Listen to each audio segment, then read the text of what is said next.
எல்லாம் விடுங்க, அவ்வளோ சேட் கான்வர்சேஷன்ஸ் இருக்குங்க. எனக்கும் ரங்கராஜுக்கும் நடந்த சேட் கான்வர்சேஷன்ஸ் இருக்கு. நான் வந்து மக்களாகிய உங்களுக்கு அதை வந்து பப்ளிஷ் பண்ணணும்னாலும் நான் பண்ணி காமிக்க. நீங்களே எனக்கு ஒரு ஜட்ஜ்மெண்ட் சொல்லுங்க. அதை பார்த்துட்டு நீங்களே எனக்கு ஒரு ஜட்ஜ்மெண்ட் சொல்லுங்க.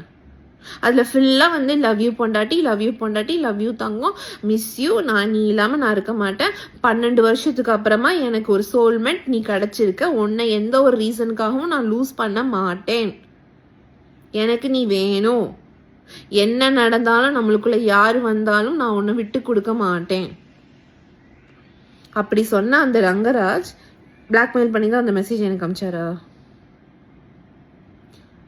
எல்லாத்தையும் விடுங்க. அத்தனை என்கிட்ட ஒரு 1000 ஃபோட்டோஸ் இருக்கு. அந்த 1000 ஃபோட்டோஸும் பிளாக்மெயில் பண்ணி எடுத்து நான் டெய்லி ஒரு ஃபோட்டோ நான் போட்டேன்னா அந்த ஃபோட்டோலேயே உங்களால் அப்சர்வ் பண்ண முடியும். ரங்கராஜ் வந்து ஹாப்பியாக ஃபேஸில் சிரிச்சுட்டு அவ்வளோ ஒரு ஸ்மைலிங் ஃபேஸோட தான் நீங்கள் நான் போட்டிருக்க போஸ்ட்லேயே பார்த்துருப்பீங்க. அது வந்து பிளாக்மெயில் பண்ணி தான் எடுத்தாரா? இத்தனைக்கும் பாதி செல்ஃபீஸ் வந்து அவர் தான் எடுப்பார். எங்கேயாவது நாங்கள் ரெடியாகி போயிட்டு இருக்கும்போது அவர் தான் ஃபோன் எடுப்பார். ஃபோட்டோ எடுக்கலாமா அப்படின்வார். இன்னைக்கு இதே ரங்கராஜ் மாத்தி பேசாது. அவர் வந்து கடவுளுக்கும் மனசாட்சிக்கும் உண்மையை மட்டும் பேசணும், மாத்தி பேசக்கூடாது. இன்வெஸ்டிகேஷன் ரூம்ல சொல்றாரு ஃபேமிலி மெம்பர்ஸ் பிளாக்மெயில் பண்றாங்க, ஃபேமிலி மெம்பர்ஸால தான் நான் இப்படி பண்றேன் அப்படின்றாரு. அங்க ஒன்று சொல்றாரு, வெளியே வந்து வேற மாதிரி பேசுறாரு. ஃபேமிலி மெம்பர்ஸ் என்னை பார்க்க விட மாட்டேங்கிறாங்க, ஃபேமிலி மெம்பர்ஸ் என்னை பேச விட மாட்டேங்கிறாங்க, ஃபேமிலி மெம்பர்ஸ் என்னை பிடிச்சி வச்சிருக்காங்க, இப்படிலாம் வந்து பேசுறாரு.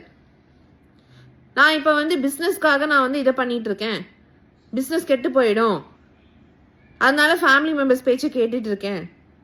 நீ அப்போ 10 பொண்ணுங்களை நீ வந்து யூஸ் பண்ணிட்டு யூஸ் அண்ட் த்ரோ டாய் மாதிரி யூஸ் பண்ணிட்டு போயிட்டு அவங்க வாழ்க்கையெல்லாம் அழிச்சிருவ.